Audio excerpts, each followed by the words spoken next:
Gente, há um divisor de águas da noite para o dia no meu ministério, que foi a bênção do meu pai, quando ele estende aquela chave, quando ele diz, volte para casa. A coisa já estava top. Eu não consegui imaginar que tinha nada errado, porque eu via Deus movendo. Mas a partir do momento que houve ajuste, que houve conciliação e a bênção veio, o que já estava top subiu para um outro nível. O mover de Deus, o alcance do ministério e aquele entendimento encheu meu coração. E eu fiquei pensando, puxa vida, quanto nós perdemos e comprometemos, porque não entendemos conexão geracional. Eu senti no meu coração de compartilhar com vocês uma palavra, e nós vamos fazer isso num formato um pouco diferente do convencional. Gostaria de chamar meu filho Israel, e nós vamos ministrar juntos hoje. Eu quero que você abra sua Bíblia, por favor, em Malaquias, no capítulo 4, nos versículos 5 e 6. Malaquias, capítulo 4, versos 5 e 6. Eu vou ler na Nova Almeida atualizada, mas qualquer que for a sua versão, acompanhe conosco, por gentileza. O texto sagrado diz assim, eis que eu lhes enviarei o profeta Elias, antes que venha o grande e terrível dia do Senhor. Ele converterá o coração dos pais aos seus filhos, e o coração dos filhos aos seus pais, para que eu não venha e castigue a terra com maldição. Quando olhamos para esse texto, que tem um contexto antes dessa declaração, né? Se você olhar o versículo 2, por exemplo, a Bíblia fala de uma manifestação do Cristo, do Messias, dizendo que ele viria como o sol da justiça, trazendo a salvação, ou dependendo da versão, trazendo a cura em suas asas. E depois de anunciar a vinda do Messias, essa palavra profética começa a falar do precursor, daquele que viria antes do Messias, preparando o seu caminho. E o texto claramente aponta a vinda de Elias. O Novo Testamento pontua o cumprimento disso na pessoa de João Batista, dizendo que o seu ministério seria no espírito e no poder de Elias.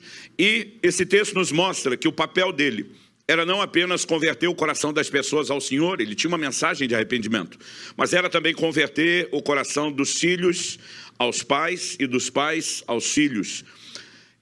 E o interessante é que ele aponta o que a gente pode classificar aqui como indicativo de propósito. Ele diz para que eu não venha e castigue, outra versão diz, fira a terra com maldição.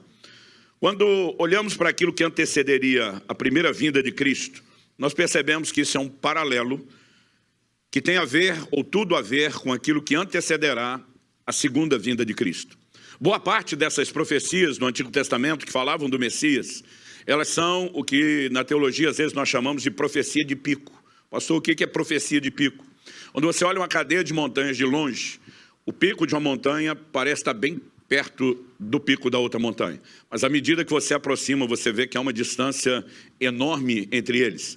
Muitas das profecias bíblicas que falavam sobre a vinda do Messias, elas reúnem informações sobre a primeira e a segunda vinda.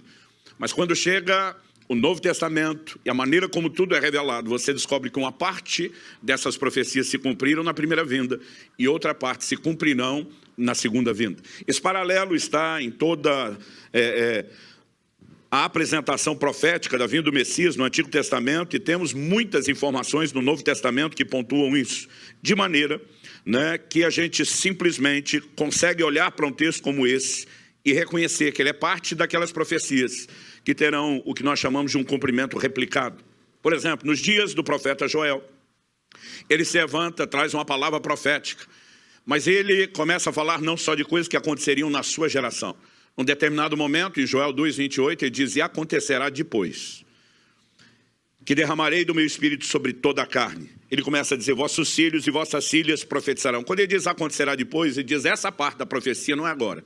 Isso vai ficar para mais para frente.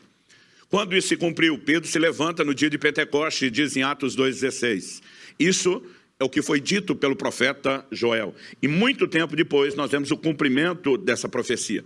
Mas quando Pedro se levanta para dizer que o que está acontecendo em Pentecostes é o cumprimento da profecia de Joel, Pedro faz uma releitura disso, se é que podemos chamar assim. Pedro se levanta e diz, e acontecerá nos últimos dias, diz Deus. Joel nunca falou nos últimos dias. Joel só disse, acontecerá depois, não é agora, fica para mais para frente. Mas quando Pedro reivindica o cumprimento daquela promessa, ele está dizendo, não se limita agora. Nos últimos dias nós teremos um cumprimento replicado, porque muitas das manifestações que estão relacionadas com o tempo da primeira vinda de Cristo terão um cumprimento replicado no tempo do fim. É muito importante que a gente entenda isso. De maneira que essa declaração profética do profeta Malaquias não diz respeito só à primeira vinda de Cristo, mas diz também respeito à sua segunda vinda. Ou seja, um sinal do movimento, ou do mover profético de Deus no tempo do fim, tem a ver com o que eu quero dar como tema essa mensagem hoje, que é conexão geracional. Deus convertendo o coração dos pais aos seus filhos e dos filhos aos seus pais. E nós precisamos entender, e enfatizamos isso bastante em setembro, quando fizemos uma conferência de família aqui, que o estado das nossas famílias determina a dimensão de espiritualidade que nós vivemos. Deus está dizendo que se houver conexão do coração dos pais aos filhos e dos filhos aos pais, em vez de Deus ferir a terra com maldição, que se pressupõe pela lógica, né, e obviamente é nessa direção que o texto aponta, é que nós vamos desfrutar bênção. Mas se não há a devida conexão geracional, a bênção é comprometida, é abortada e a maldição é que se instala. Então parte de tudo aquilo que Deus quer fazer na dimensão espiritual, impactando o mundo por meio da sua igreja, depende daquilo que nós permitimos que Ele faça nas nossas famílias. E essa conexão, ou em alguns casos a reconexão geracional, ela terá um papel importante no regresso do Senhor. Eu não creio ser coincidência que justamente hoje, quando realmente sinto de Deus de falar sobre isso, meu filho Israel esteja justamente nesse dia comigo, porque no finalzinho de fevereiro, nós fizemos isso juntos em Curitiba pela primeira vez. Falamos a respeito desse assunto de conexão geracional juntos, não apenas como pai e filho, mas a minha perspectiva é que antes de ser pai, eu também fui filho, então vou abordar os dois lados. E ele, né, que um dia era apenas meu filho, hoje também é pai. Então nós temos aqui uma perspectiva de 4 gerações, somando, né, o nosso hiato aqui entre a ausência de meu pai, que já está com o Senhor e hoje estaria fazendo aniversário, como disse Paulo, né, e agora a geração dos meus netos, seriam, né, os bisnetos do meu pai. Então nós queremos falar isso juntos e a gente vai fazendo bem bolado, sua vez de dar um oi para eles, pelo menos. Gente, uma alegria poder fazer isso. Realmente, como você falou, somando aí o hiato das 4 gerações e poder falar sobre conexão geracional, mas também exercendo essa conexão. Eu acredito que tem algo muito, muito especial aqui, né? Nosso Deus é um Deus que pensa em termos de família. Nós vemos isso com tanta clareza nas Escrituras, de novo. E, de fato, né, tão importante que a gente esteja estruturado em nossas famílias de acordo com a palavra, para que possamos ser esses agentes de restauração que Deus planejou que fôssemos, né, desde o princípio. Então, eu estou muito empolgado por fazer isso com você e acredito que vai ser muito especial. E acho que já vou devolver a bola para você, mas vou dar um oizinho. Oizinho, gente. Bom, eu gostaria que a gente pudesse tratar do assunto focando 3 aspectos diferentes. Eu gosto muito de fazer perguntas que me ajudem a tentar entender melhor o texto. Então, quando Deus diz que vai enviar o profeta Elias para converter o coração dos pais aos filhos, um questionamento que eu faço e me ajuda a pensar melhor no texto, e nós vamos destacar isso em primeiro lugar, é: o que é que Deus quer com isso? Nós já vimos que além da ordem familiar, ele parece estar muito interessado no aspecto espiritual que provém, que é resultante da ordem familiar, que diz respeito à bênção ou maldição. Então, em primeiro lugar, eu quero que a gente possa ter um olhar sobre isso, e nós dois vamos falar sobre esse aspecto. Em segundo lugar, a pergunta que eu quero apresentar é: por que nos orientar a respeito de como proceder com isso? Então, por exemplo, a Bíblia fala a respeito dos filhos honrarem aos pais. Se fosse algo automático, não havia necessidade de orientação. O que é que Deus, né, tinha em mente? Por que que Ele decidiu nos orientar e o que Ele espera que a gente entenda e por que que nós precisamos disso? E depois, em terceiro e último lugar, eu quero falar a respeito da parte de Deus e da nossa. É inegável que em tudo existe a parte de Deus e que sem Ele, como diz Jesus em João 15,5, nós não podemos fazer nada. Deus diz: eu enviarei o profeta Elias. Ele está dizendo: eu tomo iniciativa, eu começo esse movimento. Mas, obviamente, Deus não age sozinho, Ele não age de forma unilateral. Nós também temos responsabilidades. Então, em primeiro lugar, nós vamos trabalhar esse questionamento: o que é que Deus queria com essa mensagem ao apresentar, por que havia necessidade de orientação, e depois nós vamos tentar entender a parte de Deus e a nossa. Então, vamos lá. Explorando o primeiro aspecto, o que Deus quer com isso, nós já adiantamos isso na introdução, que além da ordem familiar, Deus está interessado no aspecto espiritual. Bênção ou maldição são resultados não apenas de um posicionamento individual diante de Deus, mas também da maneira como nos posicionamos em relação às nossas casas, às nossas famílias. A bênção está relacionada com a vinda do Messias. E ela não seria, isso já foi dito antecipadamente lá ao patriarca Abraão, ela não seria de exclusividade dos judeus, a linhagem natural de Abraão, mas ela se estenderia também aos gentios, o que nós chamamos da linhagem celestial. Deus disse para Abraão, a sua descendência será como a areia do mar. Deus não estava apenas usando o exemplo de algo numérico, mas ele estava dizendo, eu vou te dar uma descendência terrena. Mas ele também disse, a sua descendência será como as estrelas do céu. Ele não está apenas repetindo outro exemplo de algo incontável, mas ele está dizendo, você terá uma descendência celestial. Então, em Gálatas 3, no verso 8, o apóstolo Paulo diz que quando Deus diz a Abraão, em ti serão benditas todas as famílias da terra, a Bíblia diz que Deus pré-anunciou o evangelho a Abraão. Ou seja, ele está dizendo que essa bênção que alcançaria todos os povos, todas as famílias da terra, que incluiria os gentios no plano redentor de Deus, ela está relacionada à vinda do Messias. E nós precisamos entender que sempre a bênção está relacionada com a vinda de Cristo. Mas também precisamos entender que o projeto de Deus é multigeracional. Quando a gente olha para as Escrituras, a gente começa a perceber de maneira clara o que é que Deus exigiu do mesmo Abraão para que ele fez essa promessa de alcançar todos os povos da terra.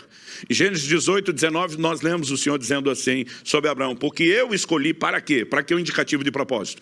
Eu escolhi para que ele ensine os seus filhos, a sua casa depois dele, né, a praticarem a justiça e o juízo. Deus obviamente está dizendo a razão pela qual Abraão foi escolhido e o papel que ele tinha, mas Deus termina dizendo assim, para que o Senhor faça vir sobre Abraão aquilo que tem prometido. Ou seja, essa promessa de em ti serão benditas todas as famílias da terra, o resultado dependeria de um posicionamento de Abraão, de treinar as próximas gerações, de colocar, né, essas ordenanças, de dar ordens à sua casa, aos seus filhos e às próximas gerações. E o livro de Hebreus nos explica que os patriarcas, começando de Abraão, eles morreram na fé. Eles saudaram as promessas de longe, porque elas não se cumpririam na sua geração. Quando eles partiram, eles ainda estavam aguardando o cumprimento das promessas de Deus, porque aconteceria somente nas gerações futuras. O projeto de Deus é multigeracional. Quando nós entendemos essa perspectiva, talvez fique mais fácil, né, entender o que é que Deus procura trabalhar quando falamos de conexão geracional. Porque o que ele está fazendo nunca se limita a uma geração. Esse projeto é abrangente, envolve muitas gerações. E quando nós passamos a ter essa perspectiva, começamos a compreender melhor o desenho do que Deus quer fazer e como Deus quer fazer. E o Israel entra para falar da preparação da próxima geração, eu acho. Vamos lá. Então, é interessante, por ocasião de Marcos, no capítulo 12, nós temos um episódio muito interessante, onde um escriba, um mestre da lei, vê Jesus ensinando e se aproxima com uma pergunta muito importante. Qual o mandamento mais importante? Basicamente, ele pede para Jesus a prioridade dentro de 613 ordenanças que eles tinham que guardar, zelar e cumprir. Ele quer saber qual é o coração da Escritura. E Jesus, ele sem titubear, ele puxa Deuteronômio 6, a partir do versículo 4, o que, pela própria ênfase da passagem, já era tradicionalmente aos judeus uma oração para se repetir 2 vezes por dia. Justamente por quão enfático o Senhor é acerca dessa mensagem, não é de surpreender que Jesus mais tarde venha classificar como mais importante. Jesus fala sobre Deuteronômio 6:4 até o versículo 7, que nós vamos ler daqui a pouquinho, e acrescenta o mandamento, né, de também amar o seu próximo como a si mesmo. Né, Paulo, mais tarde, escrevendo à igreja de Gálatas, vai dizer que quem cumpre essas 2 coisas, amar o Senhor com todo o coração, alma e força, e o seu próximo como a si mesmo, cumpre por tabela toda a lei. Então é interessante ver como mesmo hoje, isso já é o coração de tudo que nós temos que fazer, só que desde lá de trás, o Senhor já havia comunicado ao seu povo algo que tem uma prioridade, né, de grande importância para as nossas vidas. E eu quero ler essa passagem com você.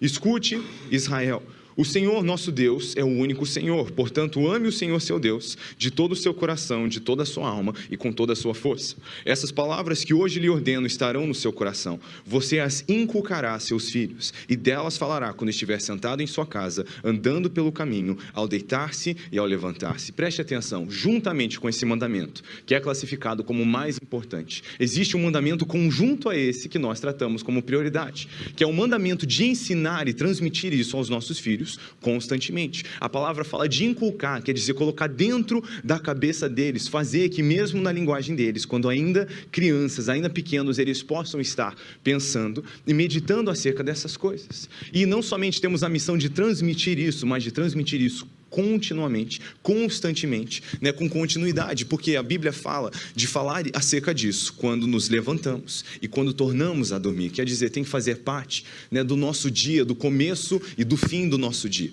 Então é interessante olhar para trás e ver como desde lá de trás o Senhor já transmitia isso ao seu povo, que nós precisamos falar disso dentro de nossos lares, transmitir isso aos nossos filhos, à próxima geração, o tempo inteiro, quer dizer, tão importante quanto amar ao Senhor de todo o coração, alma e força, é ensinar isso aos nossos filhos. E quando você olha para as Escrituras, você vai perceber que, na verdade, a família é a matriz do que Deus quer fazer nessa terra. Nós acabamos de ouvir que quando Deus chama Abraão, nosso patriarca, ele diz que através dele, dessa aliança que está surgindo, ele queria alcançar todas as famílias da terra, que todas as famílias seriam abençoadas, porque Deus estava fazendo algo com a família de Abraão. Então Deus pensa nesses termos. Se a gente voltar mais para trás, você percebe que no Éden, antes de existir um culto, existia uma família, e o sacerdócio, ele é tão real dentro de nossos lares, e nós precisamos ter essa consciência do quão importante é a família. Porque os pais, na verdade, são agentes primários de evangelismo e de discipulado.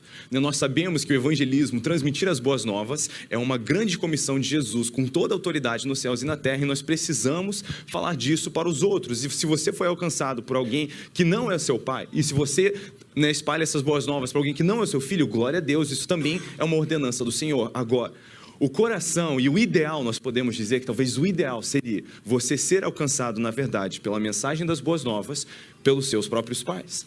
Mas se não foi esse o caso e você passou a crer de outra forma, que pelo menos você comunique isso aos seus filhos, porque os pais são esses agentes primários de evangelismo e de discipulado. Vemos isso, inculque essa mensagem na cabeça de seus filhos. E é ali que que afia o ferro acontece na maior intensidade, porque se tem não só o tempo para se conversar com as coisas, mas o tempo para demonstrar essa mensagem com muita eficácia. Se você parar para pensar, acho que hoje, por tabela, todos nós aqui somos abençoados por algo que o Juarez e a Zeni fizeram em algumas gerações atrás, fizeram lá atrás, na verdade, 2 gerações atrás.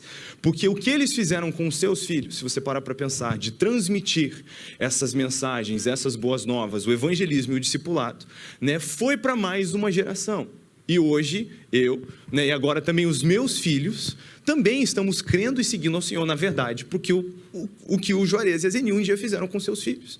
Então, vira uma bola de neve. O quantas gerações vão estar servindo ao Senhor, porque um dia eles estavam lá sentados com seus filhos, inculcando essa mensagem na cabecinha deles. E hoje, gerações depois, ainda estamos aqui e ainda estamos transmitindo isso aos nossos filhos. Gente, a gente não sabe que bola de neve isso pode virar. Então, se você fizer assim, uma matemática rápida, só aquele evangelismo do Juarez e da Zeni já trouxeram pelo menos umas 15 pessoas para o Senhor. Então, imagina você dar um pulinho na praça e voltar com 15 pessoas. É um grande evangelismo. Mas foi isso que, por tabela, eles fizeram quando eles sentaram e ensinaram isso aos seus filhos. E essa é a vontade do Senhor. Sem falar que essa bola de neve fica sem fim. Porque quantas pessoas, os filhos do Juarez e da Zeni trouxeram ao Senhor e têm abençoado e impactado. E agora, glória a Deus, os seus netos. E daqui a pouquinho os seus bisnetos. E tudo isso vira essa bola de neve sem fim. E nós não podemos menosprezar a importância e a beleza dessa estrutura que Deus estabeleceu. Nós, como pais, temos essa função primária de ser os evangelistas e discipuladores de nossos filhos. E isso, mesmo que simples, que aconteça de um jeito simples, a gente não pode menosprezar o poder e o impacto que isso produz nessa terra. Porque, na verdade, se a gente ficar voltando na matemática, Nós estamos aqui hoje porque vários pais transmitiram essa mensagem, a importância dessa mensagem aos seus filhos. Então, essa orientação é muito importante. Eu já quero devolver a bola agora para o meu pai, para falar um pouquinho da importância do porquê nos orientar acerca disso. Ao olhar para as Escrituras, nós não vemos apenas Deus mencionando a importância de que os pais tenham o seu coração sendo convertidos aos filhos e vice-versa. Nós vemos uma preocupação de Deus em proteger essa dimensão de relacionamento. Na antiga aliança, por meio de Moisés, Deus confiou um claro mandamento sobre a importância de que os filhos não apenas obedeçam, mas honrem os seus pais. No Novo Testamento, nós vemos uma orientação à igreja de Éfeso, uma igreja dos gentios, onde nós temos claramente a transmissão desse princípio à nova aliança. Quando Paulo, em Efésios capítulo 6, de 1 a 3, ele diz assim: filhos, obedeçam a seus pais no Senhor, pois isso é justo. Honre o seu pai e a sua mãe, que é o primeiro mandamento com promessa, para que tudo corra bem com você e você tenha uma longa vida sobre a terra. Então a pergunta: por que Deus mandou que os filhos honrassem seus pais? Porque, obviamente, isso não é algo automático, espontâneo. Se fosse, não haveria necessidade de ordenança. Ou seja, o próprio Deus sabe que se não há uma determinação clara, uma instrução, ele não pode simplesmente esperar que as coisas aconteçam por si. Isso significa que nós não temos uma inclinação automática, natural, espontânea à honra, e sim à desonra. Agora, a pergunta a ser feita é: por que existe uma inclinação à desonra?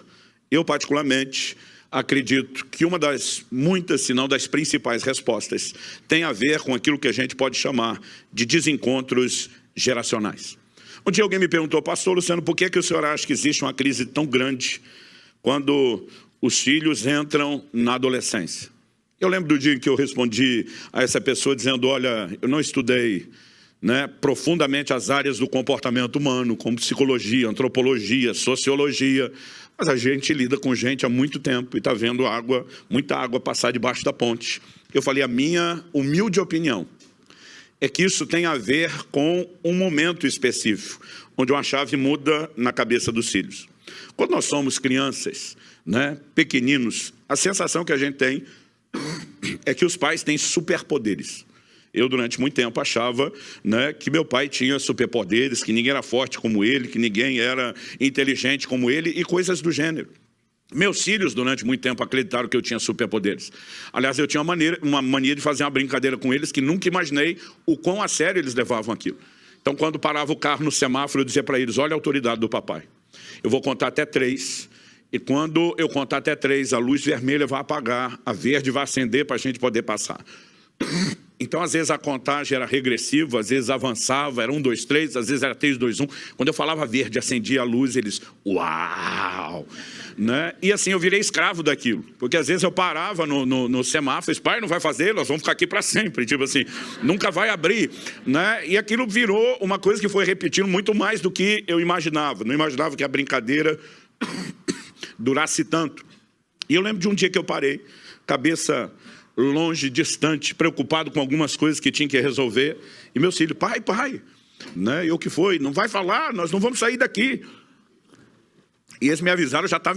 Nem deu tempo de eu fazer a contagem, só falei verde e o sinal abriu. Mas do jeito que abriu e eu saí, eu voltei a pensar nos problemas que eu estava pensando. E esqueci da brincadeira. Um deles me pergunta, provavelmente Israel, porque era o mais velho: pai, como é que você consegue? Falei: como é que eu consigo o quê? Fazer o sinal abrir. Falei: pai, não consegue nada. Eu fico olhando para o sinal do lado, vejo que ele fechou, sei que... A hora que eu percebi, eu tinha entregado o ouro. Gente, vocês não têm noção da cara de decepção desses dois. Também não lembro quem. Fico imaginando a possibilidade, o Israel é 3 anos mais velho do que a Alice, dele ter tomado a dianteira. Mas eu lembro de uma pergunta, num tom de voz de decepção vindo do banco de trás: quer dizer que o senhor não tem superpoderes? Eu nunca tive superpoderes, era para ser uma brincadeira esse negócio, Então, assim, a gente tem esse tipo de coisa. O Paulo falou da admiração que a gente sempre teve pelo Adriano, nosso irmão mais velho, E a sensação que eu tinha, assim, que não existia gênio na terra como meu irmão, que soubesse de tudo. E um dia a gente estava num culto, cantando. E nos hinos de antigamente, tinha uma canção que a gente cantava, um hino que a gente cantava, que usava a expressão chuvas de bênção. Chuvas de bênção. Bom, não vou cantar para vocês não ir embora. Quando a gente está cantando aquele negócio de chuva de bênção, eu paro para pensar, o que é isso? Aí eu viro para o meu irmão, minha referência de conhecimento bíblico, a enciclopédia Barça, encarnada nele na época, e pergunto, o que é chuva de bênção? Ele olha para mim e diz, você não sabe não? Eu falei, não. Ele falou, não tem a chuva de água? Tem. A chuva de água eu conheço. Eu falei, então, a chuva de água ela cai do céu e molha o chão, não é? Eu falei, é. Ele falou, chuva de bênção é uma que sai do chão e molha o céu. Eu acreditei nisso de todo o meu coração, gente. Até que os anos se passaram e eu descobri que eu fui trollado. A decepção foi profunda. Um dia desse meu irmão falou, você não vai me perdoar? Eu falei, já perdoei, mas vou contar para todo mundo o que você fez comigo o resto da minha vida. Mas criança tem essas coisas. Quando você está na fase da inocência, você cria expectativas irreais. Mas existe um momento onde você vai descobrir que as expectativas foram criadas, não atendem àquilo que você mesmo projetou. Então, quando os filhos chegam na adolescência e começam a pensar, entender melhor as coisas, eles começam a descobrir se papai e mamãe têm algo de super-herói, eu descobri foi a criptonita deles.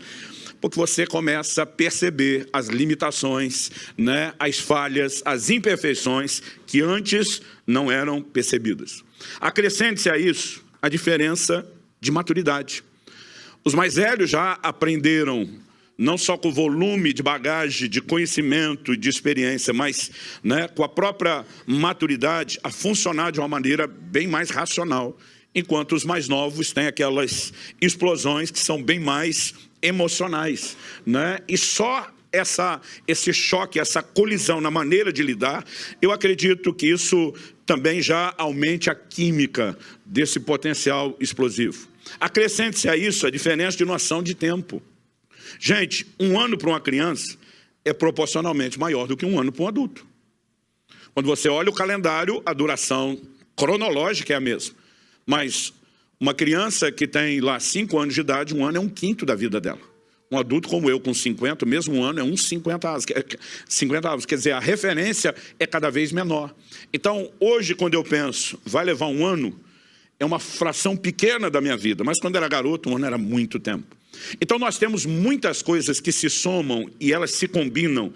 E muitas vezes elas começam a agregar esse potencial de choque. E basicamente Deus está dizendo, você precisa honrar seus pais. Mesmo que você sinta algo diferente, mesmo que você pense, né, diferente, mesmo que você tenha choques. Então eu fico pensando, quando eu comecei a pregar aos 18 anos de idade, a outra geração, que é a geração de meus pais, tinha toda uma noção de protocolo sobre os cultos, né? Então, assim, eu lembro de meu pai pregando só de terno e gravata. Mas, de repente, aos 18 anos de idade, eu apareço pregando de jeans e camisa fora da calça. Meu pai ficava louco com aquilo, né? Agora, 30 e tantos anos depois, eu continuo pregando de jeans e calça para fora. O que foi revolucionário lá atrás garante minha posição de tiozão hoje em dia. Porque a gente simplesmente paralisa naquilo. Eu talvez chegue o dia onde vou pregar com essas calças mais curtas. Para mim ainda é muito difícil. Já consegui botar um tênis branco um dia desse, mas assim, a calça curta, ela dói a minha alma. Eu não consigo. Não tem um problema quem faz, mas eu não consigo. Eu queria ser um pouquinho mais descolado, mas não consigo.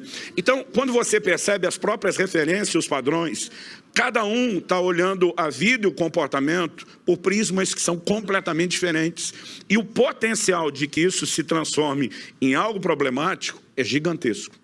Então, quando nós começamos a pensar naquilo que Deus tem proposto, a gente descobre que na orientação aos filhos, nós temos que transpor um hiato, né, que eu diria é um aspecto cultural de uma geração para outra.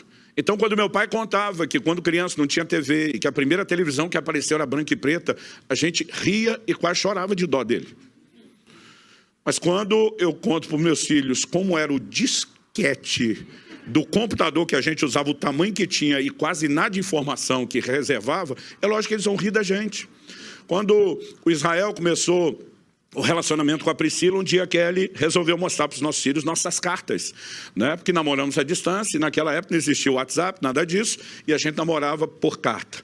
Aí os dois, eu não estava em casa esse dia, estava viajando, quando a Kelly mostrou, os dois começaram aquela encenação de tiração de onda com a geração anterior. A Lissa olha para o Israel e diz, carta? O que é carta, Isra? Aí o Israel diz para ela, Lissa, carta é como se alguém escrevesse um e-mail, mas em vez de enviar, imprimisse e levasse em mãos para entregar. Eu acabei rindo daquilo tudo, mas você percebe que algumas dessas coisas são muito diferentes. Então, por exemplo, o primeiro iPhone que eu ganhei de presente, quando isso era novidade, eu dei para meu filho, falei, descobre como funciona e me ensina. Porque eu sou parte de uma geração que a gente tinha medo de quebrar as coisas, que a gente não sabia como funcionava. A nova geração tem uma maneira completamente diferente de lidar com isso. Então, nós podemos gastar tempo falando aqui das diferenças. E quando vamos orientar nossos filhos, nós precisamos conseguir transpor essa distinção. E há momentos onde nós vamos ter que chamá-los a um lugar onde a gente explica, você não vai entender completamente, as orientações estão sendo dadas, e você precisa de um voto de confiança para que você possa andar nesse lugar de orientação, né, que Deus, por meio dos pais, dá, e vocês consigam se sujeitar e honrar. Né? Nós, muitas vezes, não percebemos isso. Então, por exemplo, lá em casa, eu decidi estabelecer uma regra para os meus filhos. E essa regra, essa decisão foi estabelecida quando eles eram muito novos. Então, eles cresceram me ouvindo falar disso. Eu dizia, ninguém pode namorar antes dos 18 anos de idade. Um dia alguém da igreja me questionou, falou, onde é que está na Bíblia que não pode namorar antes dos 18? Falei, onde é que está na Bíblia que o filho não pode chegar em casa depois das 11? Falei, não tem isso. Se você estabelecer essa regra para os seus filhos, agora você pode estabelecer uma regra para os seus filhos que não está na Bíblia. Eu não posso estabelecer uma para os meus que não está na Bíblia. Eu falei, a Bíblia manda os filhos obedecer aos pais. Se fosse para obedecer só a Deus, não tinha uma ordem para obedecer aos pais. Significa que os pais podem colocar regras diferentes, obviamente de acordo com o bom senso, porque vamos dar conta a Deus, e que os filhos precisam entender a importância de honrá-los. Então, o que eu dizia para os meus filhos, casamento não deve ser visto apenas como união de pessoas, e sim de propósito. Como alguém que está ali na pré-adolescência, na adolescência, virou aquela bomba hormonal, vai fazer a escolha do parceiro do resto da vida baseado somente num impulso químico e emocional, desprovido de entendimento, gente. Mas muitas vezes deixamos os filhos escolher aquilo que é o mais importante depois de Deus, para o resto da vida, no momento onde eles não têm a menor estrutura. Eu dizia para eles, vocês vão entender primeiro o propósito de Deus para si, para depois entender se a pessoa que vocês estão escolhendo tem compatibilidade com o propósito, para depois poder escolher. E eu falei para eles, isso aqui é que nem os decretos dos reis da Média e da Pérsia, é irrevogável, não tem negócio. Agora, vocês podem lidar com isso de duas formas, entender, e a gente vai discutir o máximo possível, porque papai está estabelecendo a regra, ou vocês podem simplesmente engolir isso. Não vai ser tão bom para vocês como quando vocês entendem. Então, obviamente, a gente precisa transpor algumas dificuldades na comunicação para conseguir conectar. Então, acredito que nessa decisão a gente conseguiu comunicar a eles o motivo que estava por trás da orientação. Isso só pôde acontecer, acredito que foi pela forma como nós conseguimos falar com eles, pensando, não adianta apenas usar os termos da nossa geração, o nível de entendimento que temos, né, em relação à nossa idade, à nossa bagagem, à nossa experiência. Nós precisamos ajudá-los a compreender algo que não é tão fácil de assimilar. E hoje, olhando para trás, eu percebo como Deus nos deu graça e a sabedoria de conseguir conectar, né, com uma geração que tem uma linguagem diferente, uma forma diferente de pensar e de processar. E eu sou grato a Deus porque conseguimos entender. Eles não vão apenas nos honrar de forma espontânea. Eles precisam ser orientados, entender a importância disso, para que um dia possa fazer a mesma coisa com os nossos netos, a próxima geração. Falando na próxima geração. Vamos lá. A Bíblia não somente tem esse mandamento, né, para os filhos, para que honrem seus pais, mas também, né, em defesa ao lado dos filhos. Há advertências para como os pais devem comunicar isso. Então, continuando lendo a passagem de Efésios. Esse era o meu versículo predileto quando eu era só filho. Efésios 6,4. Não irritem os vossos filhos. Isso aí. Continuando a passagem de Efésios 6, no versículo 4. E vocês, pais, não provoquem os seus filhos a ira, mas tratem de criá-los na disciplina e admoestação do Senhor. Quer dizer, existe uma orientação. Porque nós temos uma missão importante a fazer e vai ter um jeito eficaz de se fazer isso. Então, muito do que comunicou para mim a importância do Evangelho, para minha irmã, não foi só a conversa de nossos pais, mas as atitudes de nossos pais. Porque você acabou de ouvir a conversa, você pode engolir, mas seria melhor entender. Então, não era só você vai fazer isso e ponto. Mas muitas vezes, gastar tempo ali, sentando e conversando, para nos conduzir a um entendimento do porquê isso era bom.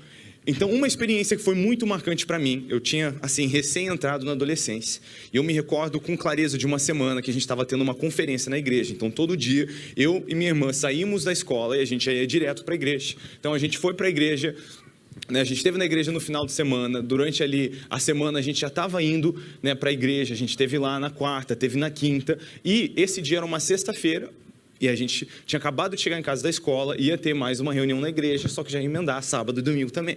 E eu lembro que eu cheguei em casa, soltei minha mochila em cima da cama, do colégio, e eu comecei a pensar na minha cabeça, como que eu boto o pé no chão para dizer que hoje eu não vou, eu estou cansado. E eu estava ali pensando o que eu ia fazer para comunicar isso sem levar uma bronca. Até que meu pai vem e bate na porta. E a gente chegou em casa por uns 15 minutos antes de ter que sair de novo. E ele me perguntou, Isa, você vai com a gente? Eu fiquei impressionado com aquela liberdade. Tipo, não, estou podendo escolher, né? Então, como quem nem estava pensando nisso, já respondi, não, eu acho que hoje não. Eu estou meio cansado, né? A gente vai de novo amanhã e tal. E eu falei isso, e meu pai, em vez de talvez, né, bater o pé no chão, falar vai por bem ou vai por mal, você tem que ir. Na verdade, eu lembro que ele olhou para baixo, deu uma pensada, olhou para mim, e gente, eu estava cansado assim, né, como um pré-adolescente. Meus pais estavam muito mais cansados, lidando com muito mais coisas do que eu. Só que ele olhou para mim, e esse não era um dia que ele estava indo para ministrar, ele estava indo para ouvir. Ele olhou para mim e ele disse, filho, eu tenho certeza que Deus vai falar ao seu coração. Sabe, sua irmã já está se arrumando, ela quer ir também, a gente pode ir em família, adorar o Senhor em família, e nesse tempo, eu sei que o Senhor vai falar contigo. Só que não só isso, ele sabia exatamente por que eu queria ficar em casa, como um pré-adolescente.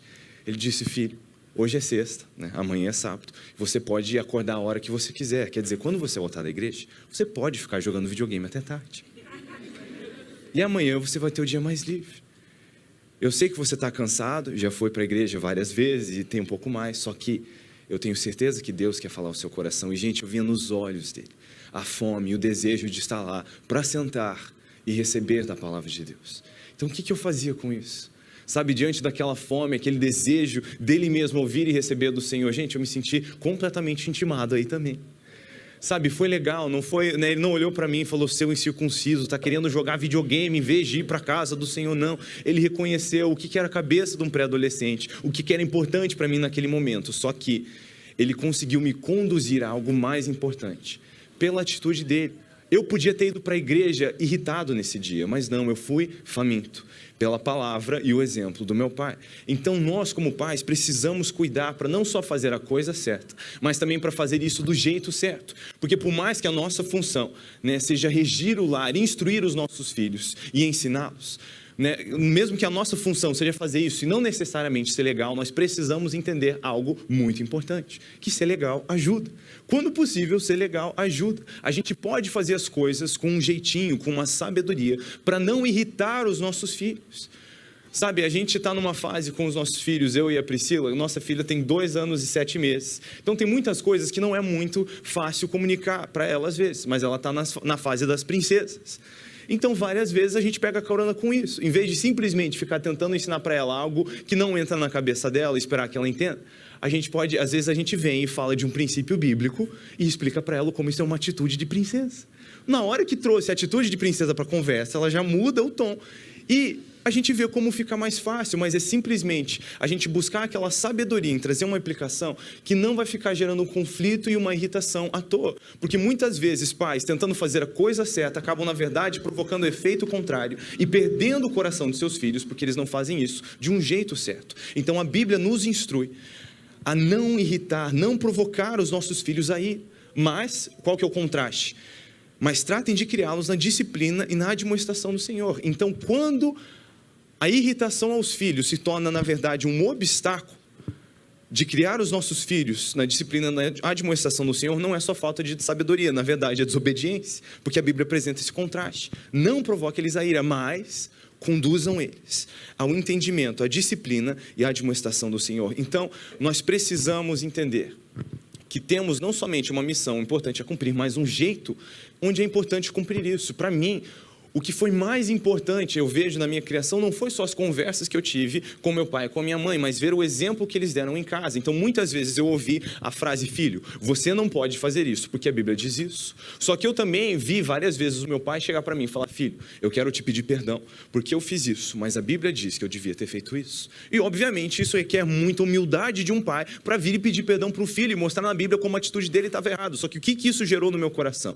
que quem regia os nossos lares era o Senhor, que a Bíblia não era só uma tentativa de me colocar na linha como filho, mas os meus pais também eram submissos à palavra do Senhor. Então essa coerência começa a tirar todos aqueles argumentos que eu podia tentar procurar, talvez na minha adolescência, para me rebelar e falar, eles estão só me controlando. Não, porque controlava eles também. Então, esse exemplo, esse testemunho, torna algo que é muito real. Então eu não só fui conduzido, ensinado por meus pais a fazer o meu devocional, a ler a Bíblia, assim que eu aprendi a ler, por sinal, mas muitas vezes, né, a gente entrava no quarto deles de manhã e já via, né, quantas vezes eu entrei no quarto, vi minha mãe com a Bíblia no colo, chorando, né, como criança às vezes perguntava, tá tudo bem? Ela, não, sim, o Senhor está falando comigo. Quantas vezes cheguei na sala logo cedo, encontrei o meu pai, né, ali de joelhos orando. Então não foi só algo que era uma conversa, mas havia um testemunho.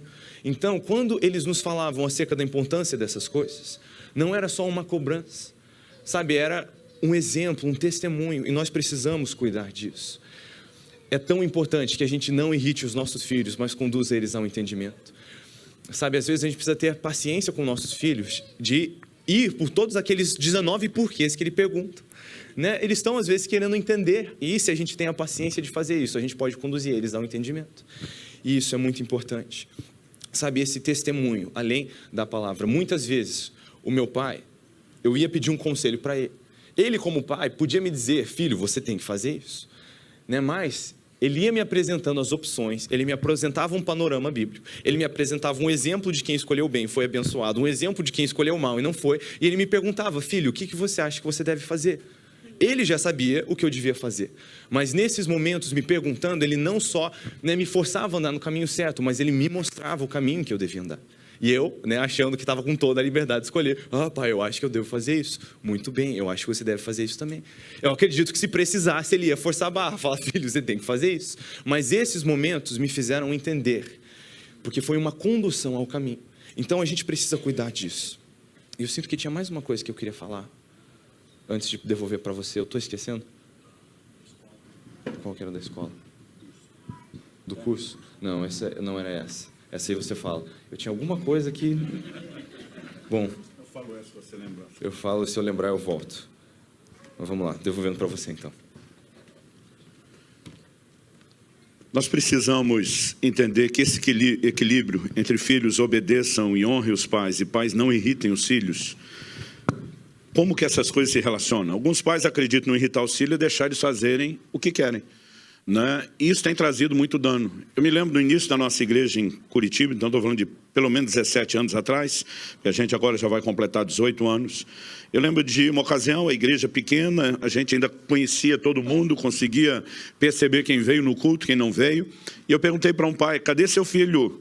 Né? Era um adolescente, estava ali para completar os seus 14 anos de idade.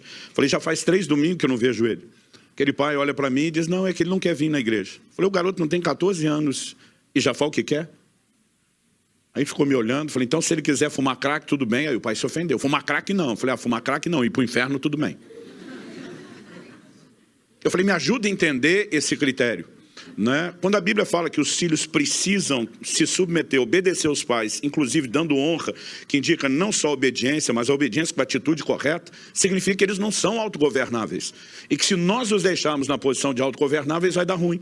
Então não irritar os filhos não quer dizer que você não põe regra, porque a Bíblia já acabou de dizer que eles têm que obedecer às regras. Mas tem a ver, como Israel expôs, com a sabedoria como vamos tratar disso, para que a gente não gere distanciamento. Então, a gente precisa buscar de Deus o entendimento correto. Então, teve momentos, como Israel disse, onde simplesmente eu sentava, apresentava a ele e dizia, você tem que escolher. Né? Uma coisa que chama muito minha atenção foi o dia que o Israel olhou para mim, eu estava ensinando ele sobre escolha, eu falei, olha, se você tomar essa decisão, vai ter isso, isso e isso de bom, tem esse aspecto negativo. Você tomar essa decisão, vai ter isso, isso e isso de bom, diferente daquele, mas também tem esse outro aspecto negativo, diferente daquele. Eu falei, o que você prefere? Ele olhou para mim e falou assim, pai, o que o senhor quer que eu queira? Eu falei, não, eu quero que você decida. Ele falou, pai, pensa comigo, o senhor é mais vivido, é mais experiente, sabe mais do que eu, acho legal o senhor me treinar e me dar espaço, mas de boa, com a sua bagagem que é melhor que a minha, o que o senhor sugere? E naquele momento eu percebi algo, né, importante em relação ao que a gente estava conseguindo construir. Ao mesmo tempo que você vê Deus fazendo a mesma coisa. Deus diz, olha, eu ponho diante de vocês a vida e a morte, a bênção e a maldição. Deus diz, escolhe vida. E diz, não pega aquele caminho do lado de lá. Mas muitas vezes a gente só fazia isso quando era uma situação muito drástica de erro. Quando eram possibilidades semelhantes, a gente dizia, não, fique. E aquilo me fez pensar, não apenas o nosso relacionamento, mas quantas vezes eu não deveria estar perguntando para Deus o que o Senhor quer que eu queira. Porque Deus não nos deu livre-arbítrio para que a gente se autogovernasse para longe dele. E nós precisamos ensinar aos filhos uma autonomia, né, que não é plena dependência dos pais, mas também não é independência. Existe um padrão no meio ali que a gente chamaria de interdependência. Os momentos onde eu intervia de uma forma mais incisiva, era sempre quando tinha uma orientação mais clara de Deus. Israel resolveu que queria fazer um curso técnico, não é colegial, como é que chama isso agora? Ensino médio. Né? Quando terminou o ensino fundamental e ele iria para o ensino médio, ele estava empolgado com um curso técnico que era oferecido por uma faculdade lá em Curitiba, e aquelas vagas eram muito disputadas. E ele se preparou, ele fez um curso, e ele estava realmente empolgado com a possibilidade de entrar nesse curso, e nós todos torcendo com ele. Ele, quando passou, era uma espécie de, a gente chamava de vestibulinho, um pequeno vestibular, embora não fosse para a faculdade. Quando ele passou, né, e entrou e garantiu a vaga, nós fizemos a maior festa com ele. Foi um dia de alegria lá em casa. Nós realmente rejubilamos todo mundo. Eu lembro que depois do momento da festa em família, eu fui para o quarto orar e agradecer a Deus. Falei, puxa Deus, quero te agradecer. Israel queria tanto isso. Né? Eu estou tão feliz de vê-lo conseguindo aquilo que ele queria. Ele estudou, ele lutou, ele se preparou. E eu estou ali só agradecendo a Deus. Não imaginava que nada diferente pudesse sair. O Espírito Santo falou comigo. O Espírito Santo me disse, você é um guardião do destino profético do seu filho. E é sua responsabilidade pará-lo e não deixá-lo entrar nesse curso. Eu levei um susto. O Senhor me disse, se ele entrar nesse curso, ele vai se perder em relação ao propósito que eu tenho para ele. E você precisa pará-lo. A gente fazendo a maior festa. Eu pensei, como é que eu falo isso? Eu saí do quarto desconcertado, chamei meu filho, falei, filho, vem cá. Falei, você tem alguma dúvida do quanto eu amo você? Nenhuma, pai. Você tem alguma dúvida do quanto eu torço por você e pelo seu melhor? Nenhuma, pai. Falei, você percebeu o quanto nós lutamos juntos para você conseguir isso? Sim, pai. Você percebeu a festa que nós fizemos com essa notícia? Ele falou, sim. Falei, mas eu entrei no meu quarto agradecer a Deus. E eu tive uma informação que muda completamente o jogo. Deus me disse, se você entrar, você vai se perder em relação ao propósito que ele tem. Isso não significa que você vá se desviar, mas que existe algo melhor do que isso, que nesse momento você acha que é a melhor coisa. Eu falei, eu espero que você consiga ter a maturidade, porque você já está aí, chegando aos seus 15 anos de idade, de confiar tanto em Deus quanto no seu pai. E que você consiga aceitar isso. Mas, filho, quer você entenda, quer não. Eu não vou deixar você seguir adiante. Você não vai fazer essa matrícula. Porque eu estou debaixo de uma comissão do céu. Eu chorei, ele chorou. E ele olhou para mim e disse, pai, eu posso não entender, mas eu escolho obedecer a Deus e a você. Eu escolho isso. E disse, Deus sabe o quanto eu queria isso. Mas mesmo sem entender, eu escolho obedecer isso. E depois a gente passou a ver o que aconteceu nos próximos anos, quando Israel, em outra escola, acabou sendo um instrumento de Deus para abençoar e impactar tanta gente. Eu lembro que ele já tinha se formado, já estava, né, morando aqui na América, onde veio estudar. E Lícia, que é 3 anos mais nova, né, ela dizia, pai, Israel ainda é uma lenda lá na escola. Né? Deus realmente fez coisas preciosas, mas isso é só o que a gente consegue ver e saber.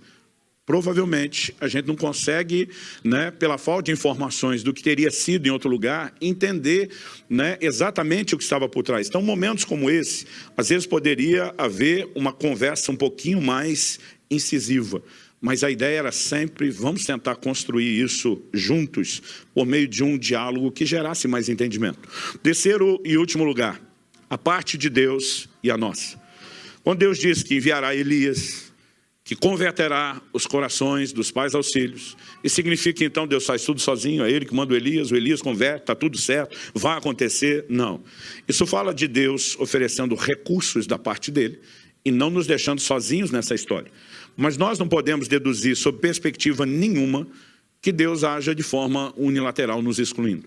Por outro lado, também nós não podemos fazer absolutamente nada sem Deus e não podemos imaginar que estejamos nesse jogo também para agir de forma unilateral sem Deus. O próprio Jesus diz em João 15:5, sem mim vocês não podem fazer nada. A gente já viu anteriormente, que Deus não nos deixou de fora do processo, quando ele orienta Abraão. Eu escolhi para que ordene seus filhos, sua casa depois dele, para que guardem o caminho do Senhor, pratiquem a justiça e o juízo, para que eu faça vir sobre Abraão, que tenho falado sobre ele. Então, eu gostaria que a gente pudesse tentar entender a nossa parte. Mas a nossa parte, que interage com a parte de Deus, ela pode ser vista sob dois ângulos distintos. O primeiro é sobre o que cada geração deve fazer.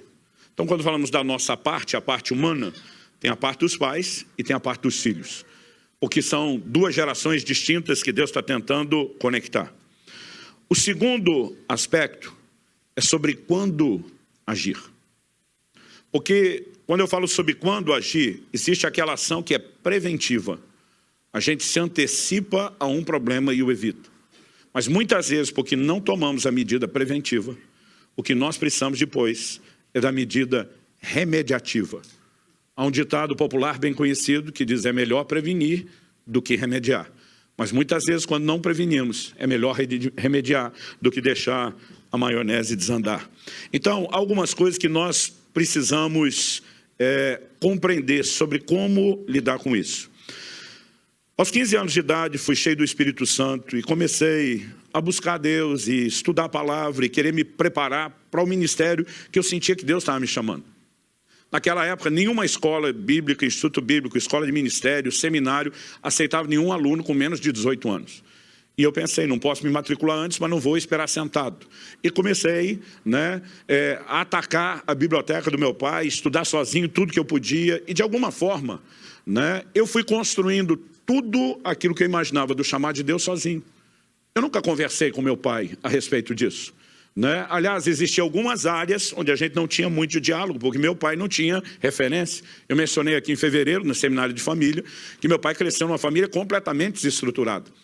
Viu o pai suicidar quando tinha 12 para 13 anos de idade. Se converteu aos 18 anos sem muita referência e começou a descobrir família e tentar apresentar para nós aquilo que não teve. Mas por falta de referência, teve muita coisa que a gente não conversava.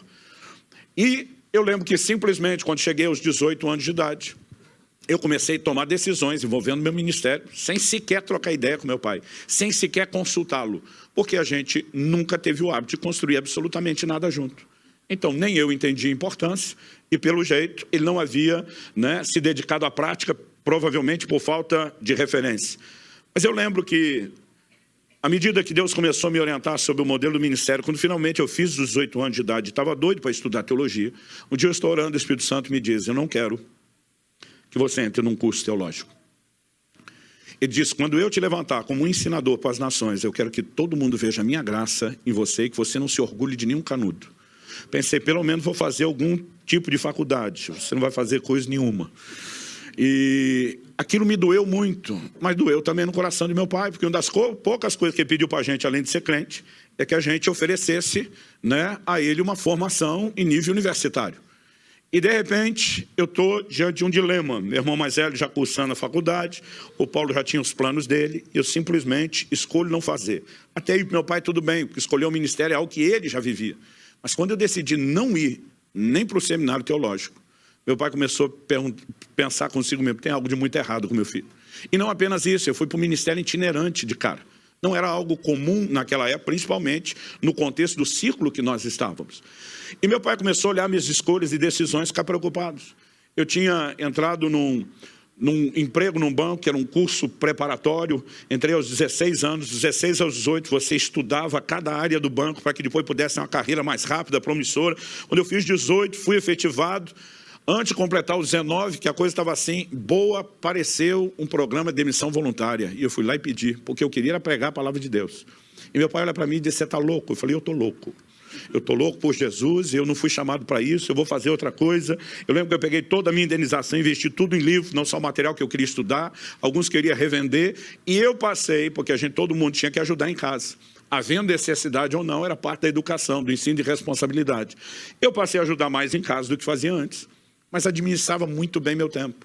Eu conseguia vender aqueles materiais em poucas horas de trabalho durante a semana, tinha recursos para me manter, para ajudar em casa. Eu gastei um ano trancado com a palavra e oração. Na cabeça do meu pai, eu tinha virado um vagabundo espiritualizado. Era o jeito que ele falava. Você virou um vagabundo espiritualizado. Não quer trabalhar, ficava trancado, né? E eu chegava realmente a ficar o dia inteiro trancado, orando, estudando a palavra e dizia, eu tenho que me preparar para o ministério. Esse ano vai ser uma chave. E logo depois eu comecei a viajar. Então nós fazíamos 2, 3 cidades, 2, 3 igrejas por semana, e na cabeça do meu pai dizia, está tudo errado. Um dia ele chega para mim e diz, você está fazendo tudo diferente. Você tem que ir para um seminário teológico, você tem que ter formação, você tem que ser o pastor de uma igreja local assalariado, porque um dia você vai ter família para cuidar. Eu não tinha salário nenhum, a gente vivia, né, no ministério como voluntário. E meu pai preocupado com tudo aquilo. Em momento nenhum eu vi, porque nós nunca tínhamos construído nada juntos. Eu simplesmente fui crescendo, projetando tudo de acordo com o que eu mesmo entendia. E eu dizia, pai, eu tenho certeza que Deus quer que eu faça desse jeito. É quase como se eu dissesse, confie você em mim, em vez de eu confiar em você. E um dia, ele realmente perdeu a paciência. Ele chegou e disse, o negócio é o seguinte, se você quer viver debaixo desse teto, quem manda aqui sou eu. As coisas vão ter que ser do meu jeito. Você já tem idade, você já é de maior, como a gente dizia, de maior, né? E se você quiser fazer suas próprias escolhas, estou te liberando para isso, mas você vai se bancar. Se quiser ficar debaixo desse teto, minhas regras. Eu lembro que eu olhei para ele e falei, o senhor é inflexível nisso? Ele falou, sou. Eu olhei para ele e falei, eu também sou inflexível nas minhas escolhas. Ele falou, então, velho, vaza. Na época não era vaza gíria, mas era alguma coisa do gênero. Eu lembro que eu perguntei para ele, nós vamos ficar brigados, inimigo? Ele falou, de jeito nenhum. Estou te dando a liberdade de escolher o seu próprio caminho. Eu falei, eu posso visitar vocês no fim de semana? Ele falou, espero que você faça. Eu lembro que eu peguei a mala, comecei a juntar minhas coisas, dona Zeni chorando, não faz isso. Falei, fui, partiu, né? E tomei a decisão, falei, eu vou estar por conta, eu vou me bancar. Mal sabia eu quanto custaria isso. Eu aluguei uma casa no final do subúrbio, dos confins da cidade, junto com outro amigo, e nenhum de nós conseguia alugar nada sozinho. A gente nem chuveiro tinha, e nem dinheiro para comprar um. Tomava banho na água fria, que saía do cano, né? Eu chegava a jejuar 2, 3 dias por falta do que comer. Eu, às vezes, andava 2 horas a pé, porque não tinha dinheiro para o ônibus. Por quê? Naquele momento, já tinha aberto mão de salário, já estava chegando o fim dos recursos, e eu comecei a realmente passar, assim, um trecho complicado. E o duro que o filho, nessa hora, ainda tem aquela emoção. Meu pai dificultou a minha vida. Mas um dia, era uma sexta-feira à noite, eu estava livre, eu fui para casa, passei um tempo com os meus pais. E naquela época, interurbano, vocês lembram do finado telefone fixo? Uma ligação à distância era mais cara. Mas depois que o horário ia ficando mais tarde, o preço ia caindo. Então, dependendo do tipo de liberdade que eu tinha com os pastores, eu ligava depois das 9. Se tinha um pouco mais liberdade, depois das 10. Se tinha bastante, depois das 11. Se fosse muito abusado, depois da meia-noite, porque o preço ia caindo. Então, eu fiquei na casa dos meus pais, usei o telefone, fiz algumas ligações até mais tarde. E quando finalmente terminei aquilo e ia embora, minha mãe falou, filho, não vai embora não, você mora muito longe, aquele lugar é muito distante. Não só demorar de chegar lá, já está tarde, antes de você sair, imagina a hora que chegar. O lugar que você mora é uma quebrada perigosa, né? É melhor você dormir aqui e amanhã. Eu lembro meu pai dizendo, ouça a sua mãe. Eu falei, tá bom, eu durmo aqui, não tenho necessidade de dormir lá hoje. Então, depois de uns 3 meses morando fora de casa, pela primeira vez dormi no quarto que eu dormia antes e que dividia com os meus irmãos. Na manhã seguinte, eu acordo com uma experiência interessante. Qual foi a experiência? Eu só lembro de ter algo parecido quando era criança. Quando era criança, às vezes você estava sonhando com algo. Daqui a pouco você estava num estado que você dizia assim, não estou dormindo, mas ainda não estou acordado. E daqui a pouco você descobria que aquilo que você achou que estava sonhando e continuou quando você descobriu que não estava nem dormindo nem acordado, você descobria quando já estava acordado que era gente à sua volta falando e que aquilo estava entrando aos poucos na cabeça. Alguém sabe o que eu estou falando? Já teve isso. Eu só lembro disso quando criança, depois de adulto eu não me lembro de ter nada disso. Mas o que é que acontece? Eu simplesmente começo a ouvir uma conversa dos meus pais e, de repente, eu penso que eu estou sonhando, daqui a pouco eu estou naquela, não estou sonhando, mas também não estou acordado, mas daqui a pouco eu estava plenamente acordado. E a hora que eu estava plenamente acordado, eu vi que o que estava acontecendo não era normal. Porque eu ouvia meus pais conversando lá na cozinha, a porta do quarto fechada, mas tudo dentro do quarto, o barulho era muito alto. É como se tivesse um microfone lá, jogando todo o som por lá de dentro. Então eu percebia que minha mãe estava arrumando a mesa do café da manhã por causa do barulho de louça. Mas o barulho de louça, xícara no pires, talher, tudo era muito alto, era muito barulhento. A voz dos dois conversando era muito alta. E quando eu estou nessa parte acordada, o que eu ouço é meu pai dizendo assim para minha mãe, Zeni, passei numa loja, num garageiro, esses caras que trabalham com carro essa semana, e ele ofereceu uma troca no meu carro. Meu pai tinha um Opala Commodoro. Para quem tem idade sabe que era o carro.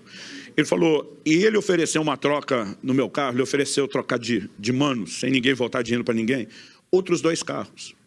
Uma Brasília e um Fiat 147. Minha mãe pergunta para meu pai, e para que você pegaria 2 carros? Ela não dirigia na época. E meu pai respondia assim, eu estou ouvindo isso lá dentro do quarto. Eu estava pensando, se eu desse um desses carros para o ministério do Luciano, se ele não entenderia, quando começou essa parte, entenderia desligar o microfone.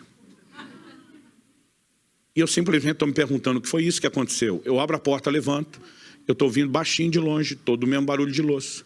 Eu chego, os 2 estão conversando, mas quando eu chego a conversa, o que quer que seja que tivesse, parou com a minha chegada. Dei bom dia aos 2, sentei para tomar café, e eu senti o Espírito Santo dizendo, eu te fiz saber o que está no coração dele, porque ele não vai além disso. Agora é com você. Claramente eu tive aquele entendimento. Ele, como velha geração, ele não vai voltar atrás. Mas o coração dele está aberto a rever todas as coisas. Agora você precisa botar o rabinho no meio das pernas e resolver isso. Eu lembro que eu sentei e falei, pai, eu queria aproveitar aqui antes de tomar o café da manhã para te dizer algo. Ele falou, o quê? Eu falei, eu não imaginei que eu estaria vivendo o que eu estou vivendo. Morando fora de casa, sem ter saído para o casamento ou para o campo missionário. Na mesma cidade, só porque nós discordamos de algo. Eu falei, eu queria te pedir algo, pai. Eu falei, eu sei que isso também não é o que o senhor esperou, não é o que o senhor sonhou.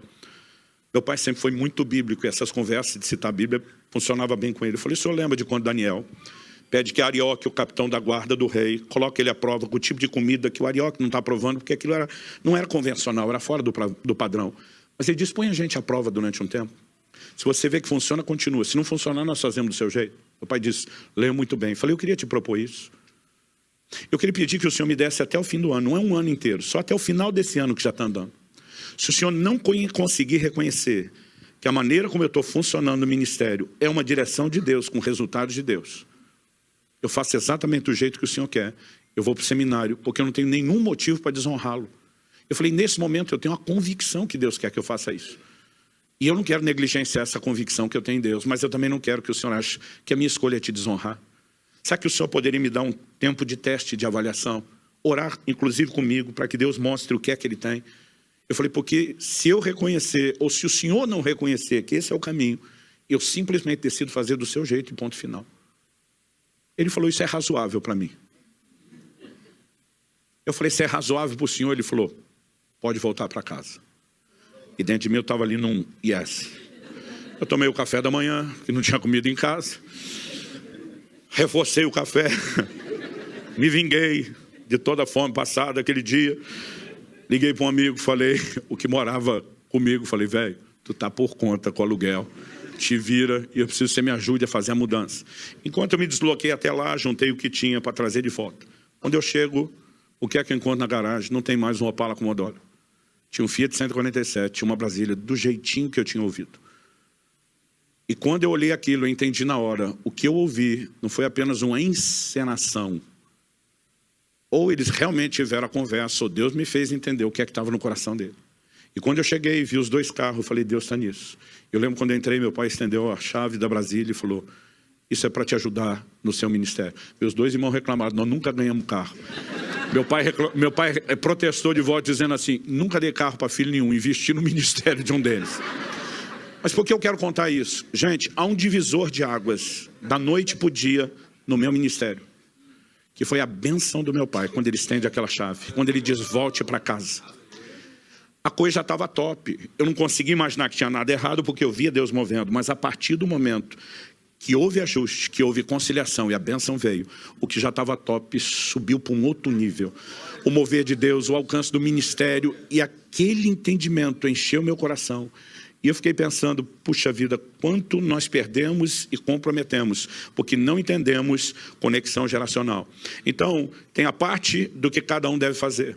E tem coisas que podem ser preventivas, a gente pode fazer antes, evitar problema. Mas às vezes o problema já está instalado, a maionese está desandando, e nós precisamos entender em Deus como remediar. Eu já falei bastante, eu estou falando de fome, daqui a pouco eles vão lembrar que tem que almoçar. Mas é interessante essa história, ver o momento em que essa chave virou, porque de fato existe um jeito certo, algo que o Senhor quer fazer nessa terra, e no momento onde o coração dos filhos tornam aos pais e dos pais se voltam para os filhos, existe uma conexão que ela, na verdade, é essencial para o que Deus quer fazer nessa terra. É como se fosse uma ponte que é construída, e esse aqui é o pavimento para o que Deus vai fazer, né, nessa terra, quando uma geração se conecta com a outra. É tão interessante ver que essa sempre foi a linguagem do Senhor. Quando lemos essa passagem de Joel, vemos os velhos, né, sonhando, os jovens tendo visões, e na verdade profetizando, não, como é que é? Os jovens... Os velhos sonharão, os jovens profetizam, terão visões e os filhos profetizam. Então nós vemos aqui uma linguagem interessante, até inclusive palavras ali que são diferentes para jovens e filhos. Se parece como linguajar de 3 gerações, como o Deus de Abraão, Isaque e Jacó. E eu não consigo imaginar uma alegria maior do que ver meus filhos servindo ao Deus de meus pais. E de fato nós precisamos viver essa conexão. E quando o meu pai experimentou isso com o pai dele, ele teve essa chave virando. Eu já tive um privilégio um pouquinho maior, até pela própria experiência dele, de aprender isso um pouco antes. Então, desde o primeiro esboço da primeira mensagem que eu preguei, né, o dedo do meu pai estava ali, sugestões, correções, né? E até hoje, às vezes ainda entro em contato, pai, estou pensando em falar sobre isso, o que você acha? Existe essa parceria, sabe? E nós podemos contar, uma vez que essa é a vontade do Senhor, é a ordenança dele sobre nós também precisamos entender que existe uma graça que vai nos ajudar a viver isso. Sabe, talvez não é a experiência que você teve com os seus pais, mas você pode proporcionar isso aos seus filhos. Você ouviu a história do Juarez, não foi a experiência que ele teve com seus pais, mas ele virou a chave. Ele decidiu dar um destino diferente para os filhos dele. E nós precisamos entender que só podemos fazer a nossa parte. Eu não tenho controle sobre como meu pai vai me tratar como pai, nem sobre como os meus filhos vão me tratar como filhos. Mas eu vou responder diante do Senhor sobre como eu sou filho dele e sobre como eu sou pai de meus filhos. E precisamos entender que a nossa parte é a única que podemos fazer. Então não adianta, às vezes, a gente ficar falando, mais meu pai, mais minha mãe, mais meus filhos. A parte que precisamos fazer é a nossa. Mas precisamos entender que temos um auxílio do alto para fazer isso. E que Deus faz até com que o homem solitário habite em família. E mesmo se você vem do cenário mais bagunçado, na verdade existe uma lei espiritual para dar um equilíbrio a isso, que é onde, né, abundou o pecado, superabundou a graça. Então, existe uma graça do Senhor para que nós possamos viver isso. Eu lembro de uma ocasião onde eu também, fora de casa, um dia liguei para o meu pai e estava puxando uma conversa sobre um assunto, e eu lembro que eu tomei uma dura dele, que eu achei rígida desnecessariamente, eu achei que ele foi firme demais, sem necessário, não senti que a gente conectou. Não parece com a minha pessoa esse comportamento. Mas eu lembro que eu fiquei assim, chateado, bravo, furioso, e quando a gente terminou aquela conversa, eu insatisfeito, eu lembro que eu já saí estressado, e dentro de mim, eu pensei aquela frase que acho que muitos de nós já pensamos, eu nunca faria isso com meu filho. E quando eu pensei isso, eu jamais faria isso com meu filho, ou disse até em voz alta. Eu lembro que o Espírito Santo, ele fez a presença dele ali conhecida, lembrou para mim que ele estava ali, né? E com muito jeitinho ele me perguntou, Israel, se para um dia o seu filho poder experimentar as coisas que você tem experimentado comigo, você precisasse fazer com ele o que seu pai acabou de fazer, você faria? E eu comecei a chorar, sabe por quê? Eu comecei a chorar porque eu faria. Só que de repente um contraste se tornou ali claro que eu não conseguia entender. E eu comecei a enxergar, onde eu estava só vendo a inflexibilidade do meu pai, eu comecei a enxergar amor. Porque eu percebi que eu mesmo tomaria essa medida para proporcionar que meu filho pudesse viver as coisas que eu estava vivendo. Então, naquele momento onde eu estava com raiva e rancor do meu pai, o Espírito Santo me ministrou e me fez entender a importância do que ele estava fazendo. Não era um entendimento que eu tinha, eu não era pai. Na verdade, até me recordo de uma ocasião onde eu ainda mais novo, né, o meu pai estava me falando algo e eu não queria fazer aquilo, mas eu tinha que obedecer, eu também estava insatisfeito. E o Espírito Santo veio, dessa vez eu, né, mais novo, a conversa foi um pouco diferente. E o Espírito Santo me falou com muita clareza, Israel, se um dia você no futuro viajasse no tempo e você agora no presente se encontrasse com você do futuro, olha a conversa, anos mais velho, décadas mais velho, e te desse um conselho, o que você acha que você mais novo deveria fazer diante do conselho do você mais velho? Falei, obviamente eu tinha que escutar eu mais velho. Por quê? Porque o eu mais velho ia ter mais experiência, mais bagagem, mais conhecimento sobre a vida. E o Espírito Santo agora, né, deu aquele nozinho. E qual a dificuldade de entender que é isso que seu pai está fazendo com você? Gente, eu era uma criança nessa ocasião, mas de repente clicou. Então, nós precisamos ter essa comunicação aberta com o Senhor, porque ninguém sabe sobre ser pai como o Senhor. Ninguém sabe sobre como a gente deve ser filho como o Senhor. Ele é a fonte de todo o entendimento que a gente precisa para fazer isso. Nós precisamos contar e envolver o Senhor nisso. Eu lembro de um dia onde no meu escritório, né, eu estava ali em casa, mas eu tinha separado durante o dia, eu fiz um jogo ali com a minha rotina, e eu separei 2 horas para brincar com a minha filha sem parar, e eu ia dormir mais tarde e ficar trabalhando depois, para que a gente pudesse ter aquele tempo durante a tarde. Então nós tivemos aquele tempo, a gente brincou um monte, só que depois, quando deu o horário, né, eu falei para ela, filha, agora o papai precisa trabalhar. E voltei ali para o meu home office. Só que ela ficava vindo, né, com a porta aberta, e ela ia entrando no escritório, e ela, papai, vamos brincar? E ela queria brincar mais, e eu ia falando, filho, agora o papai não pode, agora o papai tem que trabalhar. E aí dava uns minutinhos e ela voltava. E eu, filha, agora não, amor!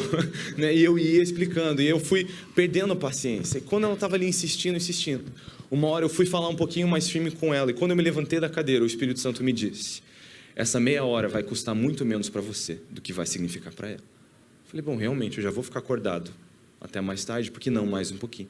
Então eu saí, fui brincar com ela de novo, e realmente deu meia horinha, ela estava realizada, ela me deu aquele beijo, falou, te amo, papai. E eu voltei a trabalhar, mas, gente, aquela abertura, sabe, eu lembro de uma experiência que minha mãe teve uma vez, onde ela estava lá pilotando fogão na cozinha, e eu cheguei pedindo colo, e ela pensando, né, que era ali na multitarefa, cuidando de um monte de coisa dentro de casa, que era a última coisa, talvez, que ela precisava. Mas ela sentiu o Senhor falando com ela, dá colo para ele. E disse que eu subi no colo dela, né, e fiquei ali alguns segundinhos, soltei um te amo mãe e saí brincar, sabe? Mas às vezes a gente não tem essa sensibilidade, a gente perde o que o Senhor está tentando fazer, e a gente precisamos entender que Deus está no negócio de unir o coração dos pais aos filhos e dos filhos aos pais, sabe? Precisamos entender, existe uma parceria que nós precisamos viver e caminhar nisso, sabe? Uma geração pode caminhar no vigor que ela tem, mas na experiência, na sabedoria da geração passada. E existem esses ciclos, e eu já quero caminhar agora para a conclusão, antes de devolver para você, dizendo isso, você falar algo interessante sobre isso também, pai, mas eu fico olhando, até falando além dessa paternidade natural que vivemos em nossas famílias, até acerca, né, daquela paternidade espiritual, por exemplo, como vemos Paulo discipulando Timóteo, em 1 Timóteo 4, do versículo 12 ao 16, ele diz para ele, Timóteo, ninguém o despreze por você ser jovem, pelo contrário, seja o exemplo para os fiéis na palavra, na conduta, no amor, na fé e na pureza. Até a minha chegada, dedique-se à leitura pública das Escrituras, à exortação e ao ensino. Não seja negligente para com o dom que você recebeu, o qual lhe foi dado mediante profecia, com a imposição das mãos do presbitério. Medite essas coisas e dedique-se a elas, para que o seu progresso seja visto por todos. Cuide você mesmo da doutrina e continue nesses deveres, porque fazendo assim, você salvará tanto a si mesmo como os que o ouvem. O que eu acho interessante aqui? Existe uma conversa, porque existem coisas que Timóteo já deve estar vivendo, e existem coisas que ele ainda não está pronto para viver. Mas é muito interessante isso, ele começa dizendo, ninguém o despreze por você ser jovem, né? Porque a gente ouve falar na tradição e história da igreja, que eventualmente estava lá Timóteo, cuidando da igreja de Éfeso, com 6, 8 mil pessoas talvez, e na primeira fileira estava sentadinho João, né, o discípulo a quem Jesus amava, e do lado dele Maria, mãe de Jesus. Então assim, pouca pressão. Ele diz, ninguém o despreze por ser jovem, mas além disso, ele diz, seja um exemplo, tem várias coisas que Timóteo, mesmo jovem, já deve estar vivendo. Já está na hora de ser exemplo na palavra, na conduta, no amor, na fé e na pureza. Agora tem um segundo conselho, até a minha chegada, quer dizer, até que eu chegue, dedique-se à leitura pública das Escrituras e à exortação e ao ensino. Basicamente, Timóteo, você não precisa ser um mestre, você não precisa ser o Paulo, porque Paulo sou eu. Até que eu chegue, faz umas pregadinhas aí, tá tudo certo. Faz o que você tem capacidade para fazer, porque existe essa união, essa parceria. Timóteo não precisa ser um novo Paulo, porque Paulo ainda vive. Existe um momento de transição, e nós precisamos respeitar esses tempos, porque nenhuma promoção que vem antes da hora procede do Senhor. E muitas vezes a gente vê a geração passada, às vezes um pouquinho preso num saudosismo, né, do que o Senhor fez no passado, às vezes ir e querer encontrar o corpo, né, de Elias. Mas às vezes hoje a gente vê uma atitude um pouco diferente. Uma geração às vezes que quer enterrar o Elias vivo, já quer interromper, já quer começar algo novo, mas o Senhor quer que nós trabalhemos unidos, as gerações unidas. Muitas vezes temos dificuldade de entender a geração passada e a próxima geração, porque são gerações diferentes, em tempos diferentes, com culturas diferentes. Então, às vezes, alguém da presente geração olha para a geração passada e não consegue entender por que eles são tão fortes, às vezes tão brutos, tão robustos.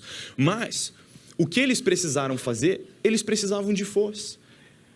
É como que, quando a gente vê em 1 Coríntios, no capítulo 3, Paulo está falando com a igreja de Corinto, porque uns estão dizendo, eu sou do time Apolo, eu sou do time Paulo. Paulo vem e diz, vamos parar com essa palhaçada. Paulo plantou, Apolo regou, mas Deus é quem fez crescer. Quer dizer, houveram estágios diferentes, funções diferentes, mas Deus é quem está cuidando de tudo isso. E do mesmo jeito, quando nós trabalhamos a terra como diferentes gerações, existem estágios diferentes, funções diferentes e vão demandar estratégias diferentes. Então, obviamente, a geração passada precisou ter força, porque para você arar a terra e abrir caminho para a semente, do que você precisa? Força. Mas para essa geração, o que nós precisamos? Nessa terra que foi aberta, nós precisamos semear aquela semente com precisão. Então, tudo que nós falamos é sobre precisão. Estratégia de comunicação é a nossa visão, mas nós só podemos fazer isso porque a geração passada teve força para abrir a terra. E agora não adianta a gente olhar com desprezo para quem foi usado por Deus justamente para abrir o caminho. Precisamos entender, às vezes o jeito é diferente, mas nós trabalhamos para o mesmo fim. E do mesmo jeito, não adianta eu, a geração que semeia com precisão, ficar preso nisso e ficar tentando ensinar para os meus filhos que precisão é tudo o que se faz. Porque a geração com força abriu a terra, outra geração com precisão lançou a semente. Só que a próxima geração vai precisar de jeitinho para colher. Então, talvez vai precisar ser uma nova estratégia. Então, por que eu digo isso? Às vezes a gente fica preso no jeito. Às vezes a gente fica preso no sistema. Se começa a criar barreiras que nos impedem de enxergar o que nós, como várias gerações, deveríamos estar fazendo junto. E aí, quando eu entro nesse lugar, eu começo a olhar com desprezo, aonde eu deveria olhar com honra e dizer, graças a Deus, Deus levantou uma geração forte para abrir o caminho, para que eu com precisão pudesse lançar a semente. E por que eu digo isso? Nós precisamos entender, tanto ministerialmente, como em nossas famílias, que Deus quer unir as gerações para que a gente trabalhe junto nessa terra, para que nós possamos ser várias gerações servindo ao Senhor. E Pai, antes de devolver para você para essa conclusão, eu digo isso dizendo, nós podemos contar com o auxílio do Senhor para viver isso, sabe? E realmente contar com essa graça e requisitar isso, orar acerca disso. Mas existe um propósito maravilhoso aqui. Sabe, às vezes eu seguro o meu filho, que tem 7 meses, e eu fico olhando para aquela coisinha que a gente fez, e é uma sensação maravilhosa. Mas às vezes eu começo a chorar e me emocionar, porque eu penso que o meu filho hoje, um dia vai ser o meu irmão. E nós vamos nos sentar na mesma mesa de Jesus e dividir o pão. Num lugar onde meus pais serão meus irmãos também. E os meus tios serão meus irmãos também. E nós vamos dividir o pão na mesa de Cristo e continuar sendo uma família para sempre, de um jeito que é perfeito. Agora, o que vivemos hoje reflete com toda a intensidade o que acontecerá então. E existe a eternidade de várias pessoas em jogo. E eu preciso entender que a minha família, essa conexão geracional, faz parte instrumental disso tudo, da redenção da minha casa e através da minha casa de outras famílias. E nós precisamos buscar essa conexão, Pai. Vamos. Amém. Quando olho para a palavra de Deus e essa visão que a gente tem destacado de conexão geracional, algo que me chama muito a atenção é o rito da circuncisão. A gente falou sobre isso aqui no seminário de família. Deus estabelece o que é chamado de selo e sinal da aliança no Antigo Testamento, como sendo o rito da circuncisão. Circuncisão, para quem não sabe, seria hoje chamado de cirurgia de fimose. Era o corte do prepúcio, a carne excedente do pênis, o órgão reprodutor masculino. Então, Deus disse para Abraão, você vai circuncidar o seu filho. Para os povos antigos do Oriente, a aliança de sangue, ela se destacava de toda e qualquer outra aliança, como sendo o mais sagrado, e profundo nível de compromisso. E Deus está dizendo a Abraão, você vai colocar na próxima geração a mesma marca da aliança que você tem comigo. Porque a aliança tem que ser transmitida para as próximas gerações. Mas é interessante que Deus não só estabeleceu que uma geração marcasse a outra, que não apenas fosse um entendimento de uma aliança profunda e irrevogável como a aliança de sangue, mas o lugar que Deus escolheu isso, ser justamente o órgão reprodutor masculino, também não é acidente. Aquele pai, quando marcava e circuncidava o filho, estava comunicando não só a ele, que a aliança que o pai tinha com Deus estava sendo transmitida a ele, mas que quando ele crescesse, chegasse a hora de usar um instrumento de reprodução para procriar e produzir uma outra geração além dele, que aquela mesma aliança que ele recebeu por transferência dos seus pais, agora seria sua responsabilidade transferir. Nós precisamos entender o quão sério é esse assunto. Nós falamos de desafios de conexão. Vocês que estão vivendo a condição de imigrantes têm desafios culturais para colocar nessa lista. É de repente descobrir que seu filho está crescendo numa outra cultura, num outro ambiente, numa escola, vai dizer coisas que filhos de brasileiros não falam, como respeite o meu espaço, como não entre no meu quarto. E sabe, os desafios são cada vez maiores, mas não significa que eles não possam ser vencidos e que a gente não possa trabalhar intencionalmente para cooperar com Deus e construir aquilo que nós deveríamos. Então eu gostaria de chamar você a uma breve autoavaliação. Em primeiro lugar, nós sempre precisamos pensar como foi o relacionamento com os nossos pais. E muitas vezes nós somos muito cruéis quando reclamamos daquilo que não tivemos, por uma geração que tinha muito menos informação do que a gente. Vocês acham que essas conversas sobre ordem familiar aconteciam algumas décadas atrás dentro da igreja? Não. Não se falava absolutamente nada. E quando você pensa o volume de informações e de orientação que eles tinham, em vez de simplesmente cobrar aquilo que não deram, nós precisamos reconhecer que eles foram verdadeiros heróis para a limitação que tinham. O livro de Hebreus diz que nossos pais nos corrigiam conforme melhor lhes parecia. Por que a Bíblia fala isso? Porque a Bíblia sabe que os pais erram, inclusive na hora de corrigir. Mas o tempo todo Deus está chamando e dizer, ei, eles fizeram o melhor diante da limitação que tinha. E eu vejo uma psicologia atual que tem a tendência de olhar para os pais, de ridicularizá-los, de atacá-los e de culpá-los por tudo aquilo que as pessoas vivem.